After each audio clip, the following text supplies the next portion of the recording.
Capítulo 8. Perdão a si mesmo. Imagine nesse momento que você se sente pronto e decidido a perdoar todas as pessoas que considera que lhe fizeram sofrer. Imagine então sentado sozinho em sua sala, enquanto todas as pessoas se organizam ao lado de fora em fila para poderem entrar e receberem o seu perdão. Faça isso por alguns instantes. Agora, eu desejo que você imagine quem deve ser a primeira pessoa da fila. Pense nela por alguns instantes. Talvez você tenha pensado em seu pai ou sua mãe, em um irmão ou ex-namorado, em um ex-funcionário, em seu filho ou até mesmo em um vizinho. Se você pensou em uma dessas pessoas, peça licença a elas, porque esse lugar da fila não pertence a elas. Esse lugar pertence a você. A primeira pessoa da fila deve ser você mesmo. Nós não podemos fazer muito pelos outros antes de nos encontrarmos e nos reconciliarmos conosco mesmo. Assim como o perdão às outras pessoas exige honestidade emocional e amor, conceder o perdão a si mesmo exige generosidade de sua parte para consigo mesmo. Às vezes, nós somos tão gentis com os outros e tão duros conosco mesmo. Quanta culpa e vergonha carregamos inconscientemente do passado e, sem perceber, todas essas emoções influenciam o tom emocional de nossas vidas hoje. Há uma grave confusão entre se pensar cometi um erro e sou um erro. Pense um pouco. Que experiências eu passei que me impedem de acreditar em mim mesmo? O que deveria acontecer para eu voltar a acreditar em mim? O que deveria acontecer para eu voltar a me amar? O que deveria acontecer para eu voltar a me respeitar? Perdoar a si mesmo constitui-se em um profundo processo de descobrir e curar tudo aquilo de negativo que você aprendeu sobre si mesmo. Nas experiências vivenciadas em nosso dia a dia, o perdão a si mesmo tem se destacado ao mesmo tempo tão necessário quanto difícil de ser conquistado em sua plenitude. Por vezes, somos ricamente generosos para com os outros e pobremente intransigentes para conosco mesmo. Essa atitude por si só demonstra a urgência com que devemos lapidar nossas emoções. Há muito a ser trabalhado em nosso interior, mas sempre isto é relegado a segundo plano, pois em nossa concepção sempre existem coisas tão mais importantes a serem resolvidas. Se o leitor pensa desta maneira, acaba de denunciar o quanto tem desprezado a pessoa mais importante do mundo. Você. Sempre achei meditável o pensamento nunca ame ninguém mais do que a si próprio, cuja autoria desconheço. Esta frase vai de encontro ao que Cristo nos ensinou. Ama ao próximo como a ti mesmo. Embora tão simples, optamos pela complicação. O segredo está no ti mesmo. Se eu não me amo, como posso esperar que os outros me amem? E crio um problema ainda maior. Se eu não me amo, também não consigo compreender por que o outro me ama. O fato de não se amar por si só já é triste. Não bastasse isso, acaba por atrair uma série de outras tristezas. A pessoa que não se ama está renunciando à sua própria vida, ou seja, ainda que o coração continue batendo, está morta, pois esta continua existindo, mas não vivendo. É muito importante tentar identificar quando e por que você deixou de se amar. Já sujou mesmo. Ao adquirirmos uma vestimenta nova, tomamos todos os cuidados no sentido de preservá-la para que permaneça com aspecto bonito. Uma camisa branquinha, ao receber acidentalmente um pingo de molho de tomate, facilmente transforma-se em pijama ou pano de chão. E quando compramos um terno novo? Quantos cuidados! Ao chegarmos em casa, depois do trabalho, o tiramos com todo o esmero e o penduramos no cabide, se duvidar, dentro do plástico da lavanderia. Com o passar do tempo, jogamo-no sobre a cama. Depois a esposa o guardará mesmo. Passado mais algum tempo, logo ao entrar na sala, atiramo-no ao sofá e caia onde cair, não nos importamos. Quando percebemos, ele já está servindo de caminha para o cachorro de estimação. Sem perceber, agimos identicamente em relação à nossa própria vida. Por termos cometido um erro ou pecado, entre aspas, diminuímos a nós mesmos e descartamo-nos, retiramo-nos da vida, atribuindo-nos um valor de centavos, quando, na verdade, valemos milhões. Ninguém é capaz de viver em uma redoma, tentando proteger-se de cometer qualquer erro que seja. Isso é impossível. E a grande maioria sempre erra tentando acertar. Como encaramos tais erros é o diferencial que evidenciará se houve ou não aprendizado de nossa parte. Reza um provérbio tibetano: não há pecados, há apenas estágios de desenvolvimento.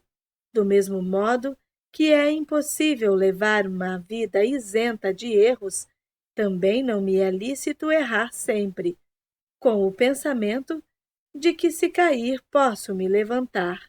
Já nos alertou Moisés: não confies tanto no perdão para juntar mais pecados aos pecados. Somos todos sábios, não tolos. Autopunição. Quando o enfoque da palestra é o perdão a si mesmo, existe uma pergunta que sempre faço ao público: quem gostaria de tomar um gole de água do rio Tietê? E imediatamente os risos ecoam em meio às suas fisionomias de nojo e asco. O fato é que, ao elaborar esse convite, tinha em mente a nascente do rio Tietê, na cidade de Salesópolis, São Paulo, onde o rio nasce puro e cristalino. Sua água é potável e, em seu curso até a cidade de São Paulo, até peixes existem, mas por terem ficado com a mente presa ao trecho da cidade de São Paulo, onde o rio Tietê exala um terrível odor devido à poluição, perderam a hipotética chance de se refrescar na nascente.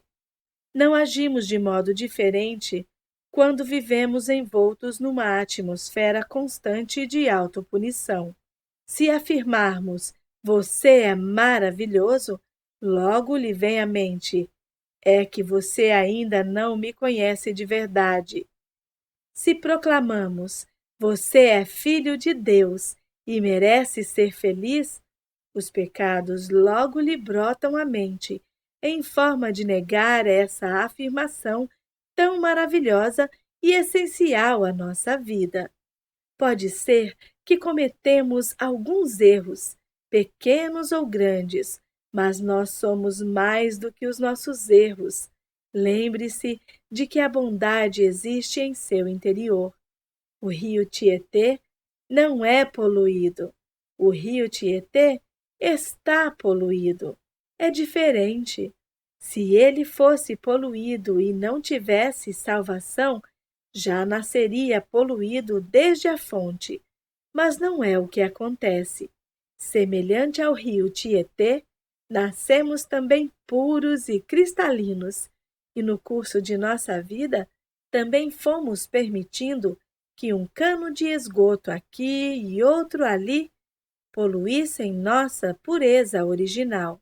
E quando ficamos presos aos nossos erros ou pecados, o surgimento da autopunição é inevitável. E como o próprio nome já sugere, as dores serão intensas. 3 passos em busca do equilíbrio. O ser humano sofre quando se identifica excessivamente com as partes negativas de si mesmo e por não saber como se libertar de tais sentimentos. Gostaria de lhe convidar a pensar em 3 passos para superar tais sentimentos: reconhecer o erro, arrepender-se de tê-lo praticado e renascer. Mas são necessários os 3 passos dados de maneira consecutiva, pois isoladamente nada podem fazer por nós. O sofrimento surge quando nunca damos o primeiro passo, reconhecer o erro. Bem se expressou o escritor francês Jean de La Fontaine, 1621 a 1695. A vergonha de confessar o primeiro erro nos leva a cometer muitos outros. Também sofremos quando estacionamos no segundo passo, arrepender-se, mas no sentido de autopunição. Viver a martelar de modo constante o erro, martirizando-se com o pensamento minha culpa, minha máxima culpa, não contribui em nada para o aprendizado. Essa postura mental é fielmente retratada pela frase do poeta italiano Juvenal, 40 a 125. Este é o castigo mais importante do culpado: nunca ser absolvido pelo tribunal de sua própria consciência. O terceiro passo, renascer, é o mais importante, mas só chega a ele passando-se pelos 2 primeiros. Maomé, 570-632, sentenciou: o que se arrepende é como o que não pecou. Em termos mais populares, podemos dizer que o terceiro passo equivale ao levanta, sacode a poeira e dá a volta por cima. O arrependimento sincero equivale à água mais pura que desce da fonte, concedendo-nos total absolvição. Lembremo-nos que, segundo a Bíblia Sagrada nos narra, o ladrão arrependido crucificado ao lado de Cristo foi o primeiro a entrar no paraíso. Avesso a qualquer convicção religiosa neste momento que afirme ou indague a questão sobre vida após a morte, o que desejo enfocar é a possibilidade de vida após o arrependimento. Maria Madalena. Um dos trechos bíblicos mais marcantes que aprecio meditar é a história de Maria Madalena, uma meretriz pecadora, entre aspas, que ao ouvir falar da existência de um homem chamado Jesus, que amava todas as pessoas sem exigir nada em troca, sentiu brotar em seu interior um forte desejo de mudança. E secretamente começou a segui-lo, ouvi-lo e admirá-lo ainda mais. Certo dia, após terminar uma de suas pregações, Jesus passa ao lado de Maria Madalena e lhe diz: segue-me. Olhando para ele, lhe responde: não posso, sou prostituta. Jesus lhe sorri e, antes de sair caminhando, lhe afirma: você foi prostituta. Havia algum tempo que ela já não praticava a prostituição, mas permanecia com o rótulo de prostituta. Jesus lhe chamou a atenção para que certos atos já pertenciam ao passado, e ela mesma ainda não havia se dado conta disso. Algum tempo depois, quando Cristo encontrava-se na casa de um fariseu chamado Simão, desenrola-se a famosa cena em que ela invade a casa e, aos prantos, cai aos pés de Jesus. Este, após levantá-la, diz-lhe: Mulher, não são poucos os teus pecados, porém são-te perdoados todos eles. Vá e não peques mais. O romancista francês François-René Chateaubriand, 1768 a 1848, assim se expressou: para fazer esquecer as nossas faltas aos olhos do mundo, são precisas torrentes de sangue, mas junto de Deus basta uma lágrima, justamente o que aconteceu com Maria Madalena. Ela não precisou confessar a Jesus um a um de seus pecados. Nem sequer utilizou-se de qualquer palavra. Simplesmente manifestou seu arrependimento profundo através daquelas lágrimas sinceras que lhe proporcionaram um renascimento glorioso. Quando Jesus foi preso e levado ante a multidão que clamava por Barrabás, somente Maria, mãe de Jesus, e Maria Madalena gritavam: Jesus! Jesus! Em meio à multidão. Por ocasião da crucificação, Maria Madalena estava aos pés da cruz, chorando e aguardando retirarem o corpo do seu Senhor. E finalizando esta história, no domingo pela manhã, quando caminha rumo ao túmulo de Jesus e voltando assustada por não encontrar seu corpo, vira-se e depara-se com o próprio Mestre ressuscitado, embora não o reconheça de imediato. Este é um dos pontos narrativos que mais gosto de ressaltar. A primeira pessoa a ver Jesus ressuscitado foi justamente uma ex-prostituta, ensinando-nos que, uma vez arrependidos e renascidos, estamos completamente absolvidos do passado, que há muito não existe mais. Eu nunca vou me perdoar. Comumente ouvimos muito essa frase, ou pior ainda, a declaramos muitas vezes: eu nunca vou me perdoar. O que isso significa e em que implica? Significa sofrimento e implica em sofrimento. Esse pensamento está claramente associado à ideia de autopunição. De alguma forma, terei que sofrer, adoecendo ou empobrecendo.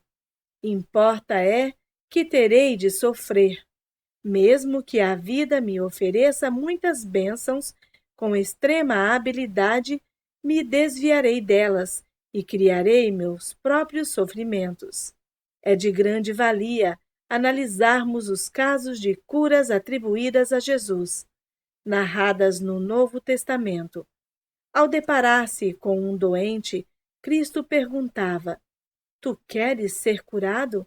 Superficialmente analisada, parece uma pergunta totalmente descabida, sem nexo algum. Perguntar a um doente se ele deseja se curar? Isso é um absurdo. Porém, incrivelmente existem muitos doentes que, no inconsciente, não querem se curar, por inúmeros motivos. Ao formular tal pergunta, Cristo objetivava lançar o doente a uma reflexão profunda, e este, após atingir o sincero desejo de cura, recebia como sentença final: são-te perdoados os teus pecados.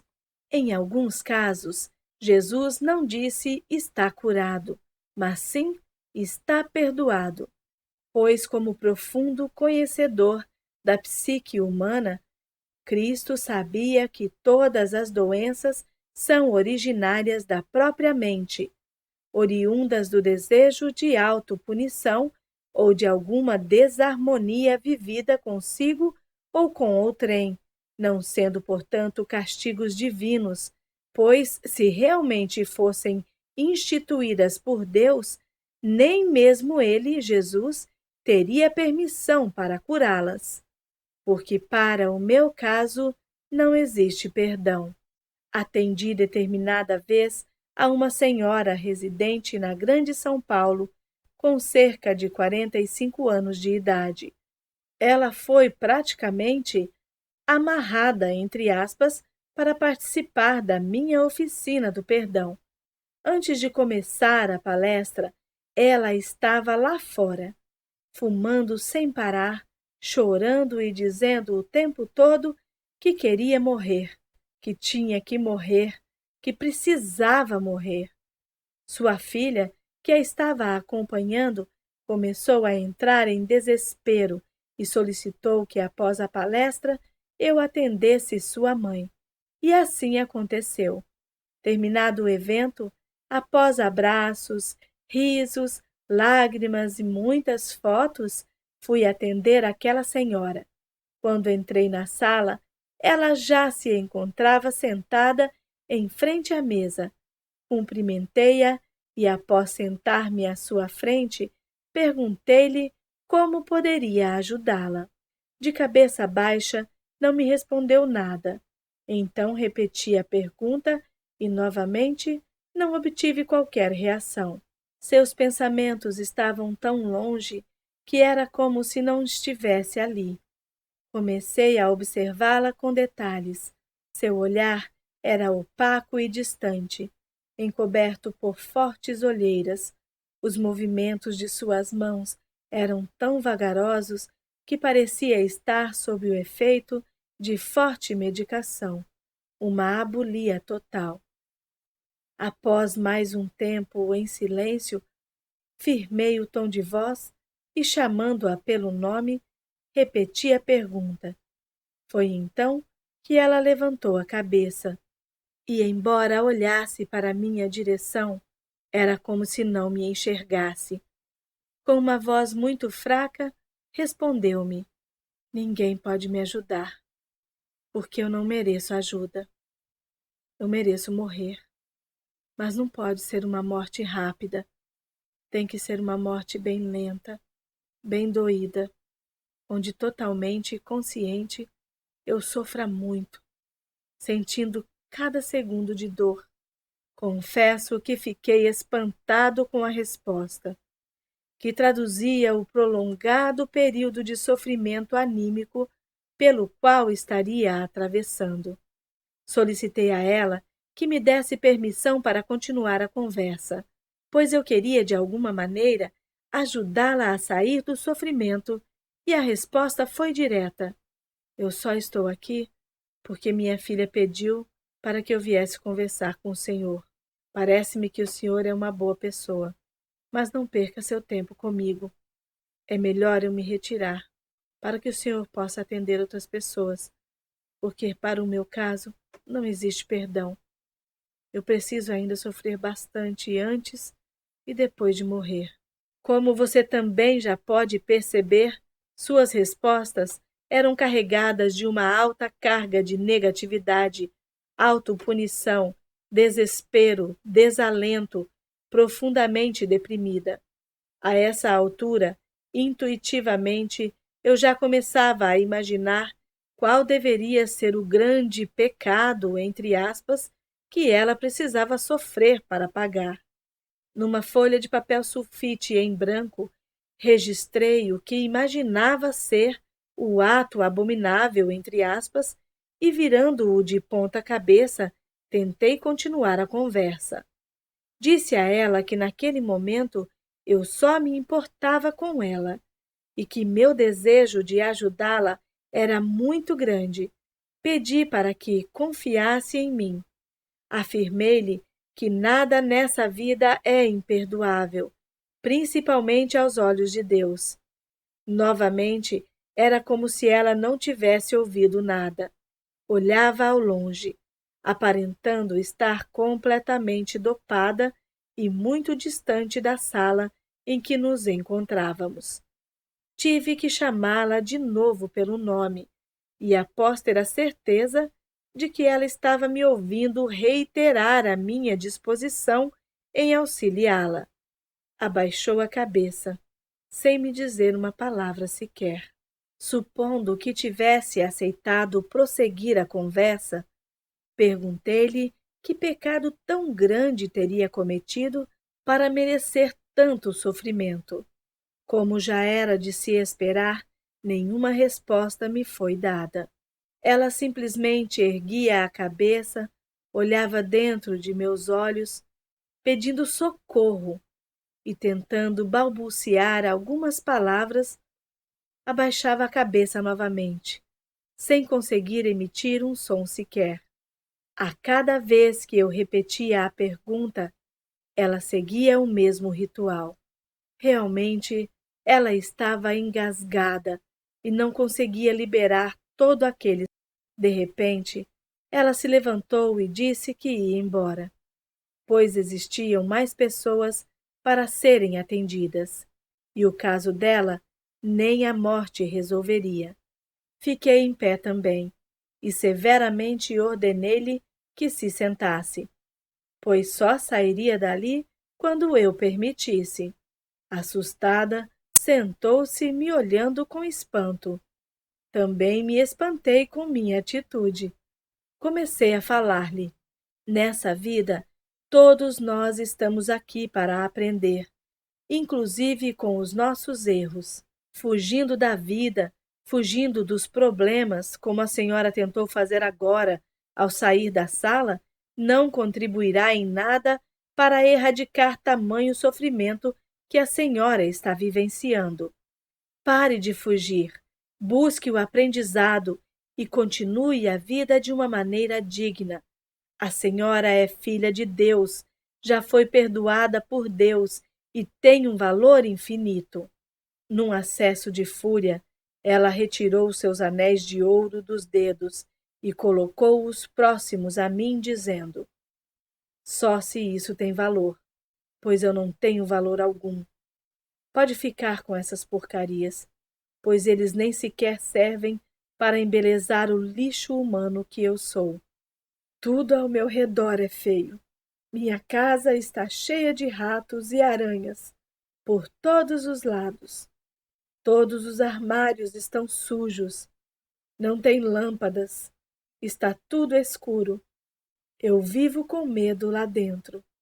Depois da consulta, soube que, na verdade, essa senhora morava numa bela casa, num bairro nobre da cidade, e que, mesmo possuindo tudo o que precisava, sentia-se infeliz e só desejava morrer. Estava claro que se sentia tão pecadora que uma verdadeira nuvem negra pairava sobre sua cabeça, furtando-lhe qualquer alternativa senão a morte. Ratos e aranhas eram fantasias punitivas de sua mente. Obscura estava também a sua mente e não a casa em si. Seus armários mentais é que estavam abarrotados de sujeira. Tudo estava muito abafado, precisando ser arejado urgentemente. Empurrando suas joias de volta, continuei. Na verdade, o que não possui valor são justamente essas joias. Mesmo que essas joias sejam roubadas ou perdidas, podem-se adquirir outras, mas a senhora, aos olhos de Deus, para seus familiares, para o universo, é insubstituível. A senhora está enganada se está se atribuindo um valor infinitamente menor em relação a esses anéis. Mesmo que esses anéis caiam no barro e fiquem imundos, continuam tendo o seu valor, pois sua essência continua sendo ouro. Do mesmo modo, mesmo que a senhora tenha cometido alguns erros, grandes ou pequenos, seu valor não diminui, pois sua essência é de filha de Deus. Portanto, confesse seu pecado a Deus e receba sua absolvição. É como se a senhora estivesse num julgamento em que o juiz promulgasse sua liberdade e a senhora insistisse em ir para a prisão. Disse-lhe ainda que quanto maior o erro que cometemos, maior é a dificuldade de confessá-lo. Mas somente através da confissão sincera, acompanhada por igual intensidade de arrependimento, é que o alívio poderia ser sentido. Olhando bem em seus olhos, afirmei: talvez a senhora esteja constrangida de pronunciar o nome do seu pecado. Por isso, para ajudá-la, eu já escrevi nesta folha qual foi o seu pecado. Se eu estiver errado, a senhora pode se levantar e ir embora. Mas se estiver correto, comece a falar o que lhe vier à mente. Combinado? Ela acenou a cabeça em sinal de consentimento. Empurrei em sua direção a folha de papel sulfite onde eu havia escrito a palavra traição. Ao ler, olhou para mim, imaginando estar diante de um bruxo, e caiu no choro. A leitura de determinados símbolos, como tom de voz, postura corporal, maneira de mexer ou esconder as mãos e outros detalhes mais, são feitas a partir do comportamento da própria pessoa. O fato é que, diante da constante e depreciativa maneira com que se referia a si mesma, não foi difícil decifrar o enigma.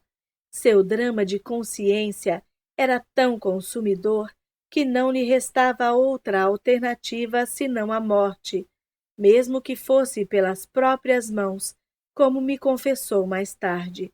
Continuando a consulta, ela levantou sua cabeça e contou-me os detalhes da traição, como seu marido reagiu ante a descoberta, separação e espanto dos filhos.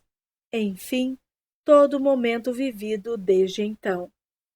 Confortei-lhe dizendo que já estava perdoada por Deus. Faltava ser perdoada por si mesma. E deveríamos fazer isto naquele momento. Pedi que fechasse os olhos e repetisse depois de mim as seguintes palavras: eu, fulana de tal, me perdoo. Ela só conseguia dizer até o próprio nome. Então eu insistia: eu, fulana de tal, me perdoo. Perdi a conta de quantas vezes em vão tentei fazê-la repetir essa sentença. Sua boca, envolvida por uma mordaça invisível, chegava a travar e espumar, misturada às lágrimas que desciam discretamente. Continuei repetindo a sentença, até que num rompante deu um forte grito e, chorando ainda mais forte, conseguiu pronunciar: eu, fulana de tal, me perdoo. Ao ouvir isso, a visão que tive foi de uma enorme bolsa de sangue podre se rompendo entre seus lábios. A visão foi tão nítida que cheguei a esquivar meu rosto para que o tal sangue não me atingisse. Algo putrefato tinha sido liberado naquele instante. Deixei-a chorar até que fosse se acalmando. Assim que cessaram suas lágrimas, abriu seus olhos e juntos fizemos uma mentalização, terminando a consulta. Sua fisionomia estava totalmente transformada. Existia leveza em seu ser. Estava liberta de um fardo de anos e anos. Despedindo-me, abri a porta e, antes que ela a atravessasse por completo, parou e, virando-se para trás, perguntou-me se podia dar-me um abraço. Sorrindo, abri meus braços e, abraçando-a, pedi para que Deus a continuasse abençoando. Após conferir o relógio, percebi que haviam se passado quase 2 horas. Compactado, o diálogo durou aproximadamente pouco mais que 40 minutos, sendo o restante do tempo fracionado entre o silêncio e as lágrimas. Para refletir. Muitas pessoas, vitimadas por um esmagador sentimento de culpa e autopunição excessiva, acabam por criar ou atrair situações conscientemente indesejáveis. Mas, ao vivenciá-las, experimentam inconscientemente um mórbido prazer por estar pagando estes e aqueles pecados. Gostaria de compartilhar com você uma interessante história que narra fielmente a atitude de muitas vezes irmos de encontro àquilo que conscientemente jamais desejamos. Um servo desesperado procurou o seu senhor, afirmando ter acabado de receber uma ameaça da morte, com quem tinha esbarrado na praça do mercado. Por isso implorava-lhe para que o deixasse ir o mais depressa possível para a cidade de Samarra, onde a morte não o encontraria. O Senhor permitiu sua partida e também se dirigiu à praça do mercado. Lá avistou a morte e foi questionar-lhe por que tinha ameaçado seu empregado. A morte respondeu que não tinha sido uma ameaça, mas apenas um gesto de surpresa por ter encontrado em Bagdá o homem com quem tinha um encontro marcado para aquela noite em Samarra. Vivenciando o perdão a si mesmo. Escolha uma música de fundo de que goste muito, sinta-se protegido por Deus e mergulhe na reflexão libertadora. Lembre-se de inspirar e expirar lentamente, por várias e várias vezes, antes de iniciar a mentalização em si. Respire profundamente quantas vezes sentir vontade, até sentir-se realmente pronto para mergulhar dentro de si mesmo. Imagine-se neste instante num gramado de verde intenso, onde você encontra-se sentado frente a frente consigo mesmo, como se diante de um espelho, e utilizando-se de toda a sinceridade, complete ou responda às frases a seguir. Lembre-se de não ir tão rápido e respirar entre uma frase e outra. Olhando para você, o que sente? Você se aceita totalmente? Sente-se feliz por sua nacionalidade? Gosta da religião que professa? Você se considera inteligente? Amoroso? Boa companhia? Agora, inicie um diálogo interno consigo mesmo, para se conhecer melhor. Às vezes, acho que sou crítico demais em relação a... Gostaria de ter uma personalidade mais... Acho que Deus foi injusto por... Sinto que sou intolerante quando... Acho que sou intolerante porque... Acho que tenho complexo de... Não me sinto amado por... Também gostaria de receber mais amor de... Agora, relacione-se com seu corpo. Sente-se agradecido por possuir exatamente esse corpo? Gosta dele? De seus cabelos? De seus olhos? De sua boca? Suas orelhas? seu nariz. Sente-se fora do peso ideal? Acha que seus pais são culpados por algo de que não goste em seu corpo? Se pudesse, mudaria alguma coisa em seu corpo? Sente que tem cuidado bem de seu corpo? Possui alguma limitação física? Aceita suas próprias limitações ou fraquezas? Na verdade, o que eu não aceito em meu corpo é... Na verdade, o que eu gostaria de mudar no meu corpo é... Está desfrutando de boa saúde? Está atravessando por alguma doença? Como se sente por possuir essa doença? Culpa algo ou alguém por essa doença? Culpa a genética? Considera Deus inocente ou culpado? Sente que essa doença é algum castigo? Essa doença lhe causa alguma limitação?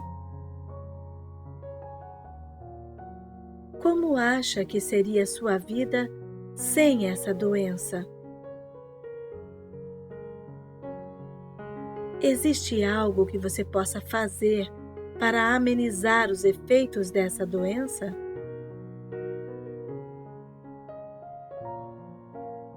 Analise agora sua vida profissional. Como profissional, acho que sou... No trabalho, me sinto... No trabalho, gostaria de poder... Em relação ao dinheiro, sinto... Acho que o dinheiro é capaz de...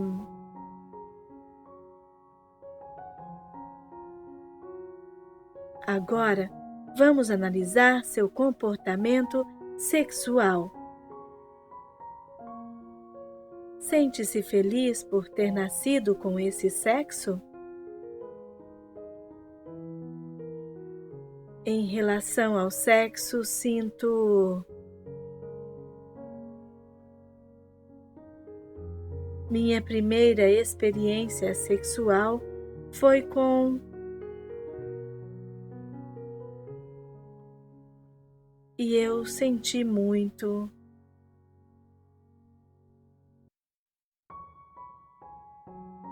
O que eu mais gostei foi...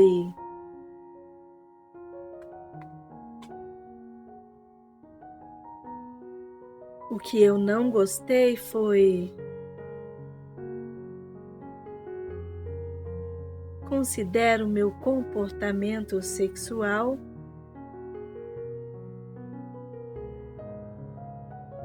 Consigo controlar meu impulso sexual?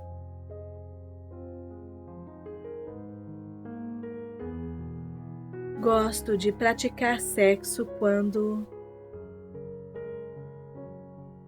O que mais me excita de verdade é... Nos namoros, sou sempre... Gosto de estar com meu namorado ou minha namorada quando... Não gosto de estar com meu namorado, minha namorada quando... O namoro me faz sentir...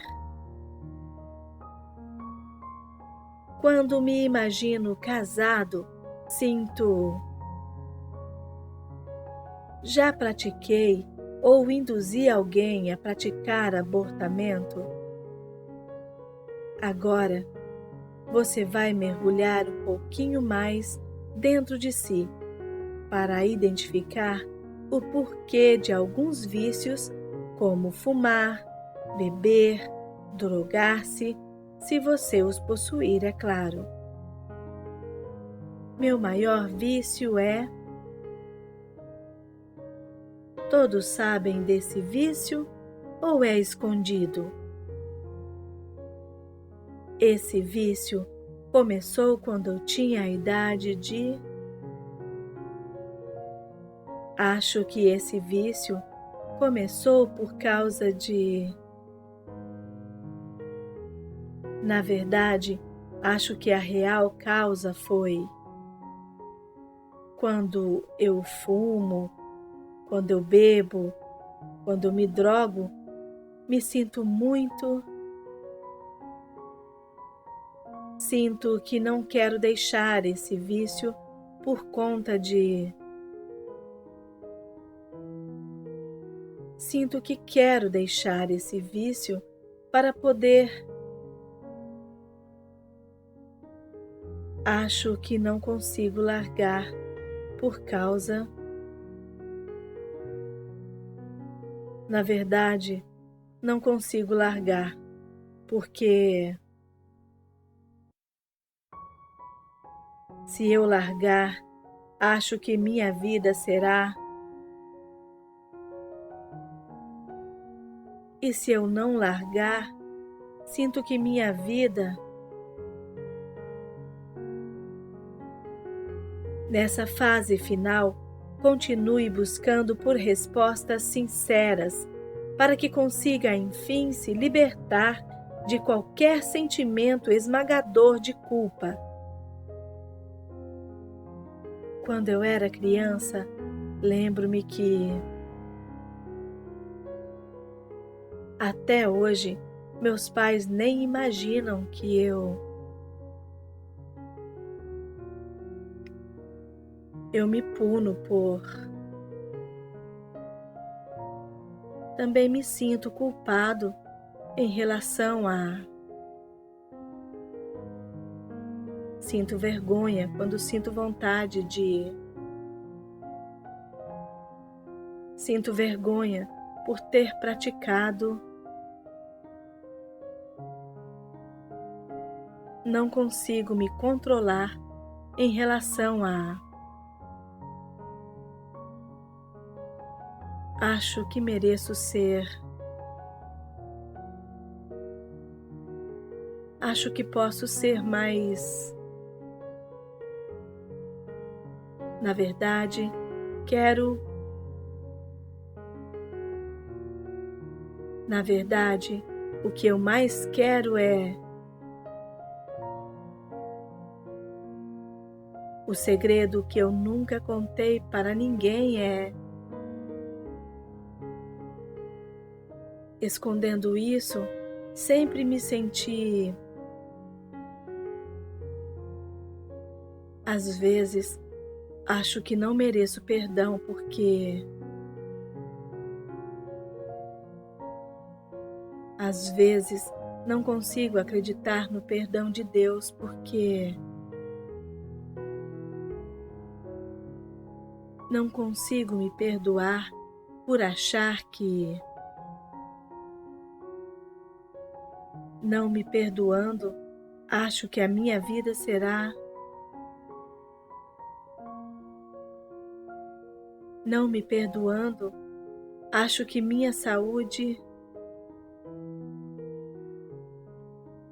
Não me perdoando, tenho certeza de que... Sinto que posso ser perdoado se eu... Para ser perdoado, estou disposto a...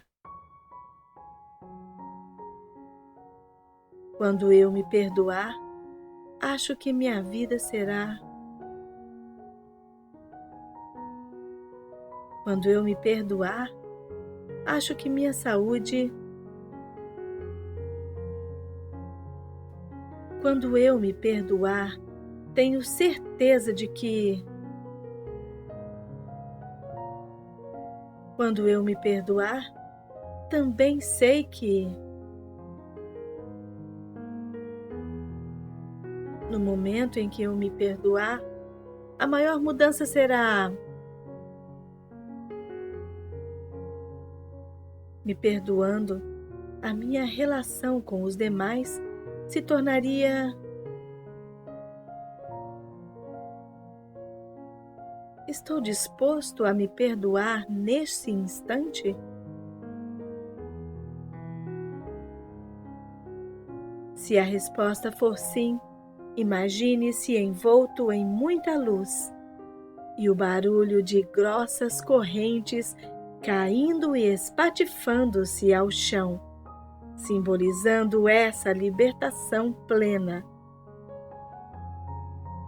A partir desse ponto da mentalização, você poderá fechar os olhos enquanto se dá um forte abraço por alguns minutos, repetindo para si mesmo: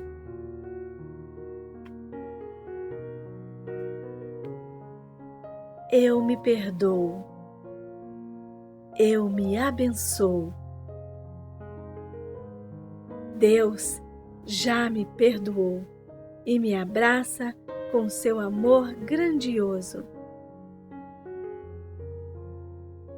Pai nosso que estais no céu, santificado seja o vosso nome.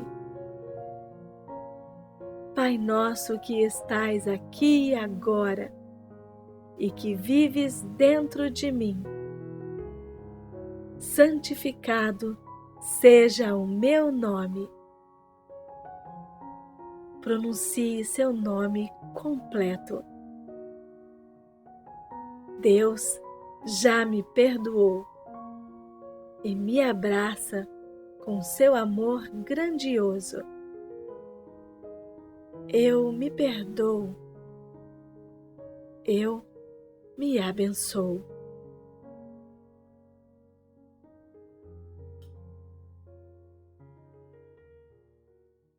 Se você realmente envolveu-se com o exercício acima e está se sentindo mais leve, pode ser útil registrar numa folha de papel em branco tudo de positivo que está sentindo nesse momento. E todas as vezes em que se sentir desconfortável por estar se cobrando por algo, releia essa folha e reveja como a experiência do auto-perdão é profundamente gratificante e libertadora. Depois, também será de grande utilidade analisar, sem escrever nada, uma a uma, as suas respostas, identificando o que lhe tem feito infeliz. Esforce-se para corrigir o que precisa ser corrigido, aprimorar o que precisa ser melhorado e fortalecer o que lhe garantirá as bases de uma existência feliz, sem punições ou restrições impostas por você mesmo. Seja feliz. Você merece.